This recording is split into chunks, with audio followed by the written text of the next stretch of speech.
우리에게 주시는 하나님의 말씀, 전도서 12장 1절에서 14절 말씀, 이 말씀을 봉독할 때 살아계신 하나님의 말씀으로 들으시기를 바랍니다. 너는 청년의 때 너의 창조주를 기억하라. 곧 곤고한 날이 이르기 전에 나는 아무 낙이 없다고 할 해들이 갑갑기 전에 해와 빛과 달과 별들이 어둡기 전에 비 뒤에 구름이 다시 일어나기 전에 그리하라. 그런 날에는 집을 지키는 자들이 떨 것이며 힘 있는 자들이 구부러질 것이며 맷돌질 하는 자들이 적음으로 그칠 것이며 창들로 내다보는 자가 어두워질 것이며 길거리 문들이 닫혀질 것이며 맷돌 소리가 적어질 것이며 새의 소리로 말미암아 일어날 것이며 음악하는 여자들은 다 쇠해질 것이며 또한 그런 자들은 높은 곳을 두려워할 것이며 길에서는 놀랄 것이며 살구나무가 꽃이 필 것이며 메뚜기도 짐이 될 것이며 정욕이 그치리니 이는 사람이 자기의 영원한 집으로 돌아가고 조문객들이 거리로 왕래하게 됨이니라. 은줄이 풀리고 금그릇이 깨지고 항아리가 샘 곁에서 깨지고 바퀴가 우물 위에서 깨지고 흙은 여전히 땅으로 돌아가고 영은 그것을 주신 하나님께로 돌아가기 전에 기억하라. 전도자가 이르되 헛되고 헛되도다. 모든 것이 헛되도다. 전도자는 지혜자여서 여전히 백성의 지식을 가르쳤고 또 깊이 생각하고 연구하여 잠언을 많이 지었으며 전도자는 힘써 아름다운 말들을 구하였나니 진리의 말씀들을 정직하게 기록하였느니라. 지혜자들의 말씀들은 찌르는 채찍들 같고 회중의 스승들의 말씀들은 잘 박힌 못 같으니 다 한 목자가 주신 바이니라.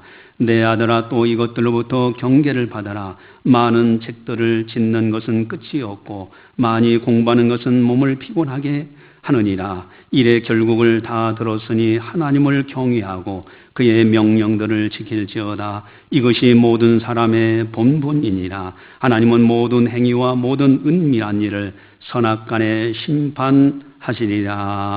아멘. 현 시대를 볼 줄 아는 것은 참으로 지혜자의 삶입니다. 주님께서도 그런 말씀을 하셨어요. 너희가 천기는 분별할 줄 알면서 오늘 서쪽에 붉으면 비가 오겠다. 나름대로 천기는 분별할 줄 알면서 이 시대를 분별할 줄 모르느냐.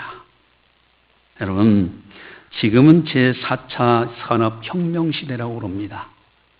1차 산업혁명은 전기기관, 기계에 의해서 움직이는 산업혁명이요. 2차 산업혁명은 전기가 발견되면서 전기 동력으로 산업화되는 혁명이 2차 산업혁명입니다. 3차 산업혁명은 이제 인터넷, 그래서 컴퓨터라든가 이런 정보화, 그래서 3차 산업혁명 시대예요. 이제는 4차 산업혁명 시대인데 지능 로봇, 그리고 생명과학이라든가 클라우드 컴퓨팅이라든가 여러 개념들이 또 1, 2, 3차가 다 융합되어 나타나는 제4차 산업혁명 시대. 그 가운데서도 핵심은 인공지능에 있습니다. First Industrial Revolution이라는 말로 이렇게 이야기하는데, 한 예로 앞으로 미래학자들이 가장 큰 문제가 직업이, 일자리가 없어진다라는, 사람의 효용과 가치가 줄어든다 하는 지적이 있어요. 그러면서 윤리적인 문제가 또 대두된다 하는 그런 지적들이 있습니다. 자율주행 자동차가 있는데 이미 지금 시험 단계에 들어와 있잖아요. 앞으로는 그 승용차가 사람 없이도 이게 운전이 되는 거예요. 그러면은 지금은 이제 가족들이 바빠가지고 A라는 또 자녀는 또 직장 가기 위해서 차를 사야 되고, 또 B라는 남편은 또 직장 가기 위해서 차가 필요하고. 그러나 자율주행 자동차가 생겨나면은 아예 남편이 타고 회사까지 갔어요. 무인 자동차가 스스로 또 집에 가서 다른 가족 직장 가는데 또 태워다 줘요. 한 대만 있어도 된다. 택시 운전기사는 일자리가 없어진다. 이런 이야기들도 있습니다. 그리고 왓슨이라는 것이 IBM 회사에서 개발한 지능형 플랫폼인데 사람의 말을 알아듣고 그리고 나름대로 판단을 하고 하는 그런 기능을 가진 프로그램이에요. 그런데 이 왓슨이 미국에서 2011년 미국 퀴즈쇼 제퍼디에서 우승을 하게 됩니다.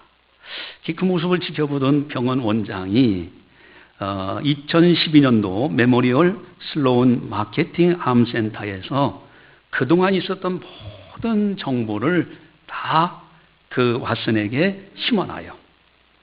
그리고서는 닥터 왓슨이라고 해서 사람 진료하도록. 지금은 이제 그것을 사용하는 병원들이 꽤 늘어나고 있습니다. 그런데 진료의 정확도가 98.9%가 나온답니다. 앞으로 지능형 로봇이 나오게 되면은, 아주 발전하게 되면은 아주 정확하게 진찰하고 정확하게 치료하는데, 근데 또 갈등의 소리가 나와요. 의사들은 뭐 할 거냐? 이 지능형 로봇 의사가 나름대로 보니까 이걸 잘라내야 돼. 이건 수술해야 돼. 근데 인간 의사가 가만히 판단해 보니까 이거는 잘라내지 않고 약물 치료도 가능하다. 그러면 둘 중에서 어느 것을 선택해야 되느냐? 이런 갈등들도 있을 것이라는 그런 미래학자들의 이야기들이 있습니다. 그리고 특별히 이제 대화를 하는데, 그 아마존이라는 데서 대화하는 스피커를 만들었는데요. 그저 내가 무슨 말을 하면 그 스피커가 인공지능을 가진 그 로봇 스피커가 뭐라고 얘기를 해요. 그래서 이야기를 하니까 자기 스트레스 다 풀리고요. 3년 동안 300만 대가 팔렸답니다. 이제 사물 인터넷 시대가 돼서 말로만 해도. 그래서 요즘 이제 삼성에서 개발한 핸드폰을 보면은 말을 하면요, 아무에게 이게 전화 좀 걸어줘 하면은 알아서 자동적으로 전화가 쭉 걸어져요. 이제 사물 인터넷 시대가 되어 가고요. 그러면서 대화를 하는데 사람의 뇌파에서 나오는 뇌파를 인공지능 로봇이 그것을 파악합니다. 그 사람이 생각만 하는 그 생각을 파악을 해서 인공지능 로봇이 이야기를 해요. 이런 시대예요. 이제는 이렇게 인공 로봇 중에서 최종의 단계가 뭐냐? 그것은 감정을 넣는 것이랍니다. 이게 마지막 단계예요.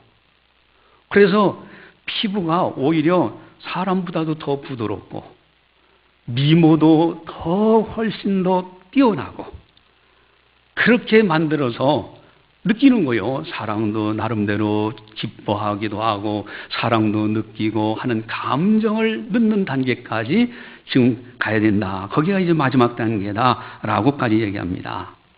이렇게 하다 보니까 이제 문제가 뭐가 생기냐면은 섹스 로봇이 생기는 거예요. 로봇 남편과 로봇 아내가 등장이 됩니다. 이 오프라인의 인간보다도 더 예쁘고 더 잘생겼어요. 이걸 아내로 맞이해요. 중국에서 실제 뉴스화된 사건이 있어요. 인공지능 로봇을 만든 사람이 자기가 만든 로봇하고 좋아가지고 결혼식을 올렸대요. 그리고 망가지면은 장례식을 치른다 합니다.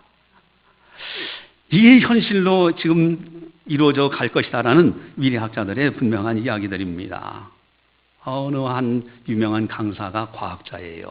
근데 그분은 지금 개발하고 있는 것이 사람의 뇌파를 미리 캡처해가지고 대화하는 로봇을 지금 자기는 연구하고 만들고 있답니다. 아주 참 이 시대를 잘 조명하면서 명강의를 해요. 텔레비전에서. 그런데 거기 패널로 나오신 분들이 이야기합니다. 이런 얘기 저런 얘기 하면서 로봇 남편, 로봇 아내. 자녀들이 결혼한다고 데리고 왔는데 로봇 며느리를 데리고 와서 이게 당신의 며느리 될 사람입니다. 결혼식을 올리게 허락해 주시오. 이런 대화가 나왔어요. 여러분들은 어떻게 생각하십니까? 허락해 줄 겁니까? 안 해줄 겁니까? 그렇게 이야기가 나오는데 거기에서 그 강사한테 질문해요. 강사님, 교수님이라면은 어떻게 하시겠습니까? 그랬더니 이 강사님이 명강의를 잘 해왔는데 거기서 그 말을 해요. 자기는 받아들일 것 같다고 그래요. 그 이유가 뭐냐? 내 자녀가 좋아하고 선택한 것이기 때문에 받아들이겠다. 그러니까 옆에 있던 코믹한 패널 한 사람은 역시 코미디언 달라요. 나 같으면 선생님 부셔버리겠습니다. 그러더라고.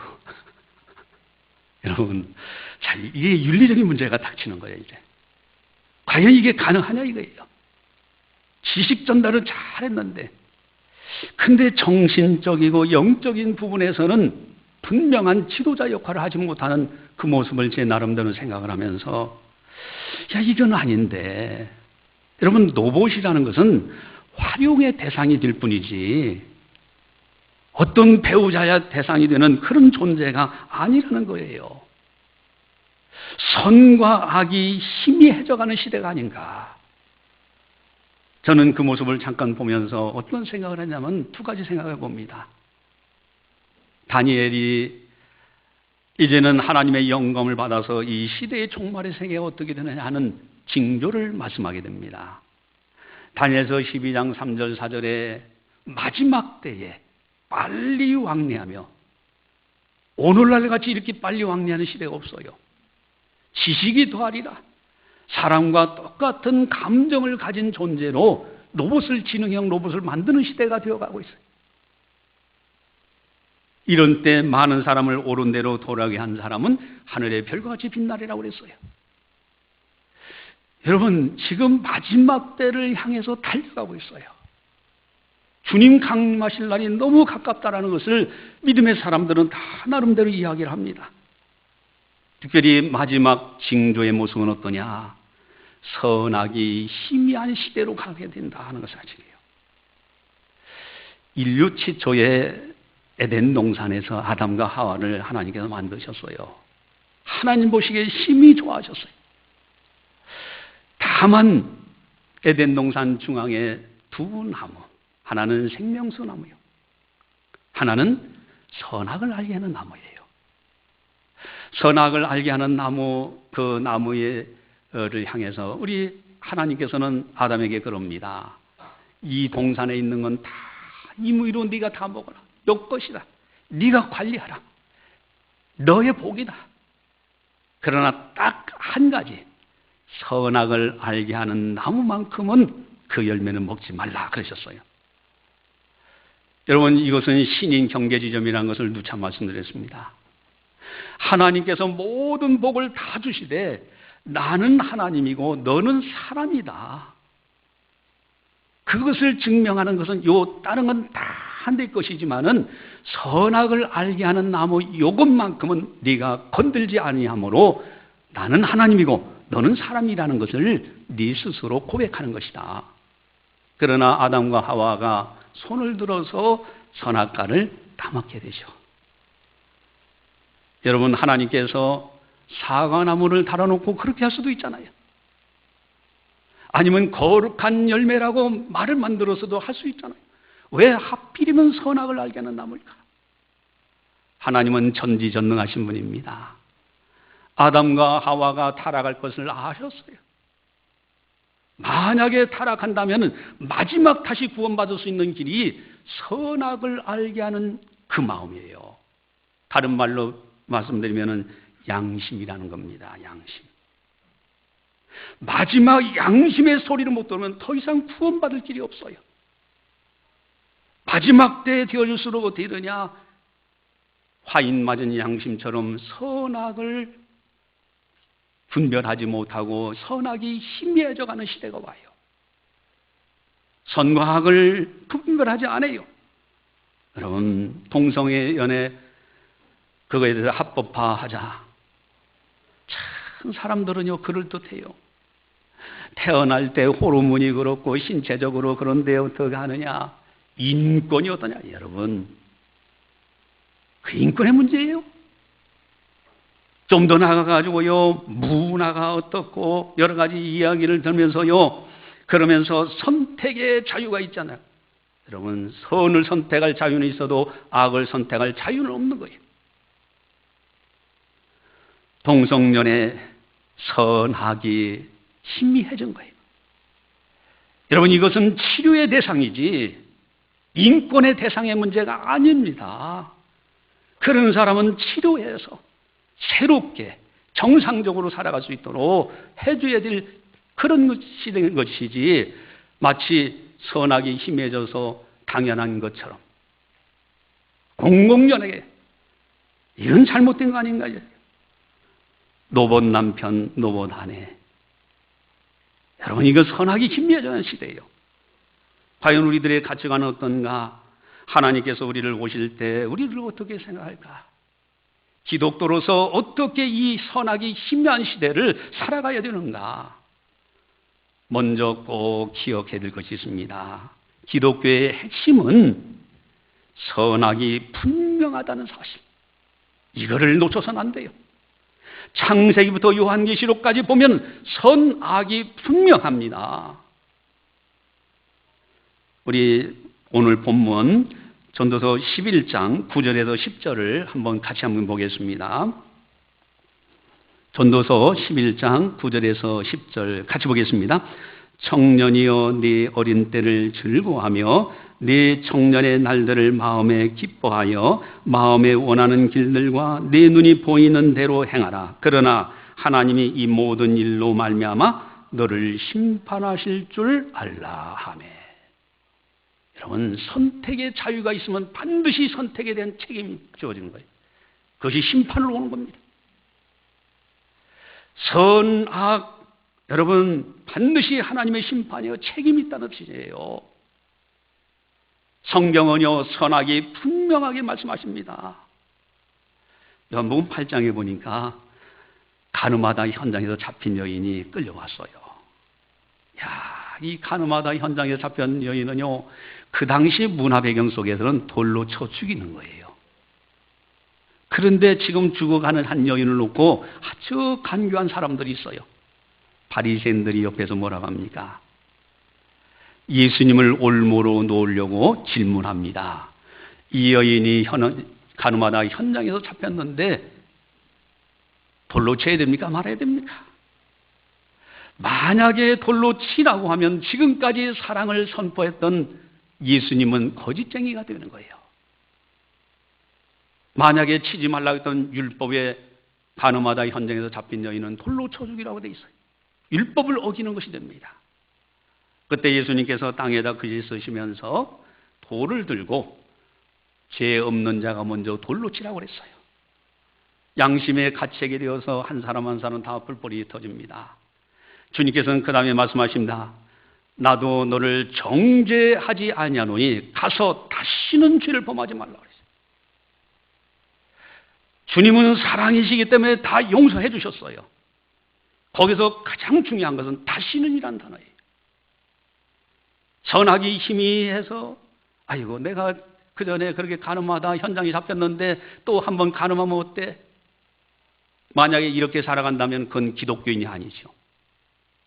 한번 잘못했으면 회개하고 철저하게 회개하고 돌이켜서 새 사람이 되어야 되는 거예요. 선악이 분명한 것이 기독교입니다. 노봇 남편, 노봇 아내. 여러분, 그 배우에는 그 프로그램을 만든 제작자가 있는 거예요. 그 사람의 노라나는 겁니다. 활용할 뿐이지 그것을 하나의 무슨 대상자나 되는 것처럼, 마치 그것이 굉장한 진보적인 사상을 가진 것처럼 착각을 하는 것은 잘못된 거죠. 가끔가다 진화한다, 로봇이 진화한다는 표현을 써요. 여러분, 진화한다는 것이 생물학적으로 진화한다는 뜻이 아닙니다. 데이터 입력하는 대로 데이터 조합이 달라진다는 뿐이에요. 가끔가다 드라마 TV에서 나오면요, 참 몰입을 합니다. 그 TV 드라마를 보면요, 너무 긴박한 상황 속에서 기다려지고 또 그 드라마 시간 되면요, 어떤 사람은 조금 약간 부족하고 저기 한 사람들은 예배 시간도 빼놓고 그거 가서 TV 틀어놓고 앉아서 보고 앉았어요. 지옥 가는 연습이죠.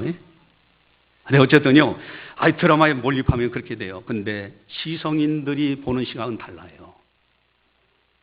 여러분, 지성인들은 어떻게 봅니까? 이 저자가 이런 사고를 가지고 있구나. 그 정도 판단하면서 재밌게 봐요. 그러나 어리석은 사람들은 마치 이 세상이 다 저것처럼 되는 줄 알고, 저자가 말하는 그 하나의 문화의 일면을 가지고 마치 세상이 다 그런 것처럼, 그래서 선악이 희미해지고 마땅히 당연히 그렇게 살아도 되는 것처럼, 이 남자 저 남자 만나면서 살아가는 것이 당연한 것처럼, 이 여자 저 여자 만나면서 살아가는 것이 당연한 것처럼, 이건 기독교 정신이 아닙니다. 기독교는요, 선악이 분명한 종교입니다. 선은 선이요, 악은 악인 거예요. 그래서 오늘 본문 14절에도 보면은 우리 14절을, 12장 14절을 우리 한 목소리로 같이 함께 보겠습니다. 하나님은 모든 행위와 모든 은밀한 일을 선악간에 심판하시리라. 아멘. 여러분, 심판이라는 단어가 선악과 같이 있어요. 성경은 분명합니다. 희미한 시대, 우리 기독교는 어떻게 살았느냐? 선악이 분명해야 돼요. 인권이라는 단어로 합리화시켜도 안 돼요. 문화가, 시대가, 세대가 그렇다고? 아니에요. 진리는 진리 그대로 남아있는 겁니다. 사람이니까, 연약하니까? 아니에요. 그 변명도 통하지 않습니다. 잘못된 것은 잘못된 거예요. 실수한 것은 실수한 거예요. 인정하고 철저하게 회개하고 돌이켜 새롭게 출발하는 것, 이것이 기독교 정신입니다. 가정을 해서 어떤 사람은 죄를 져도 내가 이래서는 안 되는데 하면 죄 짓는 사람이 있어요. 또 한 사람은 다 문화가 그렇고 세상에 그렇게 풍조가 돌아가니까 뭐 그럴 수도 있지 하고 죄 짓는 사람이 있습니다. 둘 중에서 누가 가능성이 있을까요? 자기 합리화시키는 사람은 절대 회개치 않습니다. 그러나 잘못된 것을 인식하는 사람은 철저하게 회개하는 거예요. 선악이 희미한 시대는 반드시 하나님의 심판이 들어옵니다. 노아의 당시에요, 하나님의 사람들이, 아들들이 세상에 있는 딸들을 아름다움을 보고 취했다고 그랬어요. 사람 지은 것을 하나님이 한탄하셨습니다. 물로 심판하셨어요. 소돔 고모라 성에서요, 천사가 들어갔는데 동성연애 하는 자들이 나타나가지고요, 그를 끌어내라고. 이미 세상은 완전히 선과 악이 희미해진 소돔 고모라 성, 불로 심판하셨습니다. 제가 이 폼페이 노마에 있는 이탈리아 그쪽에 노마에 있는 폼페이에 가본 적이 있는데, 화산이 폭발해서 그대로 사람들이 미라 그대로 돼 있어요. 집들도 그대로 있고요. 근데 가서 이렇게 보면서 단순하게 우연한 사고로 이 화산이 폭발했다 하는 생각이 들리는 것이 아니라 하나님의 심판을 받았구나 하는 생각이 들어요. 길거리에 이렇게 보니까요, 벽에 남자의 성기가 조형물로 딱 돼 있어요. 공중 목욕탕이라는 곳에 딱 보니까 남녀 함께 혼숙하면서 목욕하는 장소도 있었어요. 하나님의 심판을 받은 거예요. 선악이 희미한 시대는 반드시 하나님의 심판이 들어와요. 기독교인은 철저하게 선악이 분명하다는 사실을 우리는 꼭 기억해야 됩니다. 그런데 문제는 우리가 나름대로 신앙생활을 한다면서도 왜 이 선악이 희미한 시대로 지금 바뀌어져가 그런 세대로 가고 있느냐? 또 어떻게 하면 기독徒로서 선악이 빛이 나는 그런 삶을 살아갈 수 있을까? 오늘 본문의 중요한 것을 말씀하십니다. 우선은 3절에서 8절까지를 우리 한 목소리를 같이 보겠습니다. 그런 날에는 집을 지키는 자들이 떨 것이며 힘 있는 자들이 구부러질 것이며 맷돌일 하는 자들이 적음으로 그칠 것이며 창들로 내다보는 자가 어두워질 것이며 길거리 문들이 닫혀질 것이며 맷돌 소리가 적어질 것이며 새의 소리로 말미암아 일어날 것이며 음악하는 여자들은 다 쇠해질 것이며 또한 그런 자들은 높은 곳을 두려워할 것이며 길에서는 놀랄 것이며 살구나무가 꽃이 필 것이며 메뚜기도 짐이 될 것이며 정욕이 그치리니 이는 사람이 자기의 영원한 집으로 돌아가고 조문객들이 거리로 왕래하게 됨이니라. 은줄이 풀리고 금그릇이 깨지고 항아리가 샘 곁에서 깨지고 바퀴가 우물 위에서 깨지고 흙은 여전히 땅으로 돌아가고 영은 그것을 주신 하나님께로 돌아가기 전에 기억하라. 전도자가 이르되 헛되고 헛되도다. 모든 것이 헛되도다. 아멘. 여러분, 인생의 본 모습을 보지 못하기 때문에 선악이 희미해져 가는 거예요. 여기의 핵심은 마지막 세상 떠나는 장면을 이야기해요. 조문객들이 완례해요. 세상 떠나는 순간에 음악하는 자들도 그치고요, 창문을 내다보는 여자도 그것을 그치는 거예요. 이 세상 떠나는 순간에 모든 것이 내 곁을 떠나갑니다. 육신은 흙으로 왔기 때문에 흙으로 돌아갑니다. 영은 하나님께로 왔기 때문에 하나님께로 돌아가요. 세상 모든 것 다 세상 내 곁을 떠나는 그 순간 모든 것이 헛되고 헛되며 모든 것이 헛되다는 거예요. 인생의 본 모습을 밝히 볼 줄 아는 사람은 선악이 분명합니다. 선악이 희미해지질 않아요. 악을 행했을 때는 즉시 회개할 줄 알아요. 그리고 선을 기뻐할 줄 압니다. 또 한 가지 중요한 것이 있어요. 우리 13절을 함께 보도록 하겠습니다. 이래 결국을 다 들었으니 하나님을 경외하고 그의 명령들을 지킬지어다. 이것이 모든 사람의 본분이니라 하며, 사람의 본분을 지켜야 됩니다. 사람이 사람답게 살지 못하기 때문에 선악이 희미해지는 거예요. 사람의 본분, 하나님을 경외하고 그리고 하나님의 말씀대로 그대로 순종하는 것, 사람이 사람답게, 신앙인은 신앙인답게 분명하게 이렇게 살아야 돼요. 여러분, 자식이 부모를 공경하고 부모 말씀대로 순종하는 것이, 그것이 바람직한 것처럼 피조물은 마땅히 창조주 하나님을 기억하고 하나님 말씀대로 살아야 됩니다. 또한 중요한 것이 있습니다. 여기 12장 1절을 한번 같이 보겠습니다. 너는 청년의 때에 너의 창조주를 기억하라. 곧 곤고한 날이 이르기 전에 나는 아무 낙이 없다고 할 해들이 가깝기 전에. 아멘. 여러분, 전에라는 말이 2절 계속해서 4번이나 나오는데 창조주 하나님을 기억하라고 되어 있어요. 선악의 기준은 창조주 하나님께 달려있는 거예요. 하나님이 선과 악의 기준이 되시는 거예요. 창조주 하나님을 기억하라. 그리고 2절 끝에 그리하라는 단어가 나오죠. 7절에도 보세요. 7절 같이 봅니다. 흙은 여전히 땅으로 돌아가고 영은 그것을 주신 하나님께로 돌아가기 전에 기억하라. 하나님을 기억하며 살아야 돼요. 하나님을 잊어버리고 살지 말아야 됩니다. 교회에 왔다 갔다 하면서도 하나님을 잊어버리고 산다면 이것이야말로 하나님을 기억하지 못하는 사람이에요. 여기에서 선악이 희미해지는 겁니다.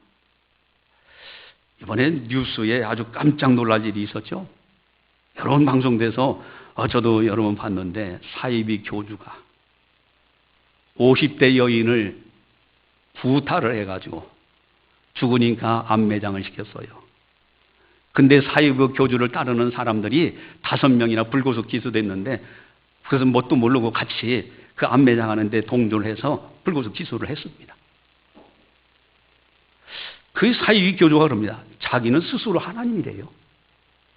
그리고 그 여인은 귀신 들렸다는 거예요. 그래서 뜻으로 패다가 죽으니까 암매장했어요. 저는 그 뉴스를 들으면서 그런 생각을 해봤어요. 오늘날 하나님의 교회를 다닌다고 하면서도 창조주 하나님을 기억하지 아니하고 제멋대로 사는 사람들이 있다면 사이비 교주나 뭐가 다르겠느냐 이거예요. 자기가 하나님이 된 거죠. 그래서 그런 사람들의 입에서 나오는 것은 껏하면은 남 비방하고 험담하고 이간질하기 쉬워요. 하나님의 교회를 다니면서 그런다고 하면 하나님의 교회를 어지럽히기도 하고. 여러분, 사이비 교주나 뭐가 다르냐 이거죠. 하나님이 나를 보고 계시고 하나님께서 내가 하는 말을 듣고 계신다고 생각을 하면요, 할 말도 절제가 되고 생각하는 것도 잘못된 생각을 갖지 않으려고 하고 선악이 분명해집니다.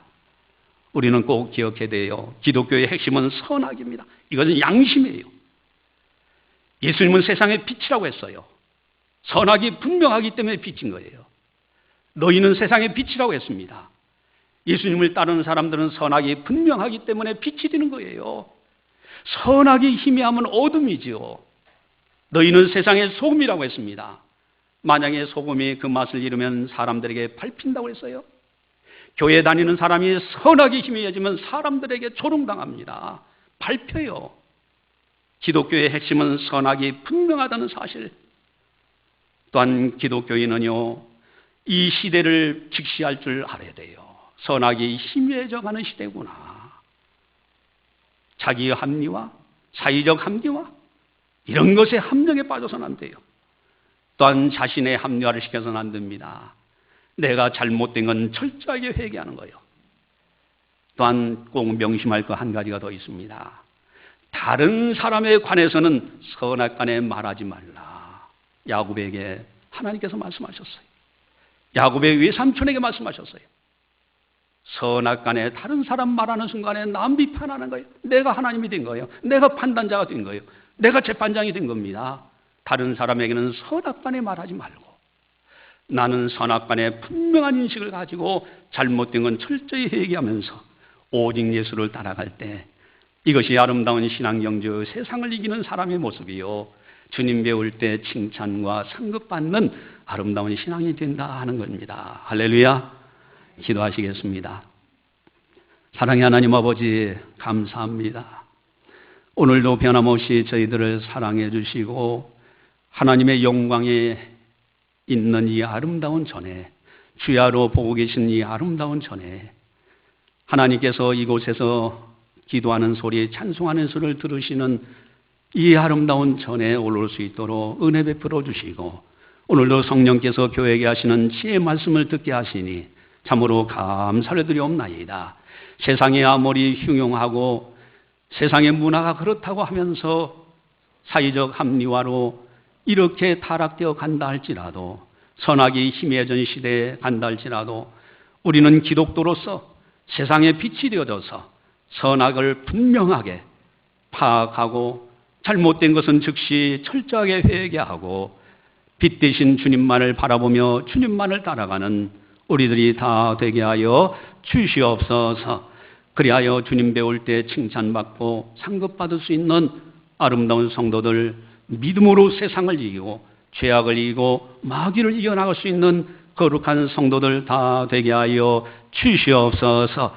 사이에 소망이 되어지게 하시고 어느 곳을 가든지 참으로 사람들, 어두운 사람들을 빛된 길로 인도할 수 있는 복의 근원이요 영적 지도자로서 사회에서도 하나님의 영광을 선포하는 하나님의 사람들이 다 되게 하여 주시옵소서.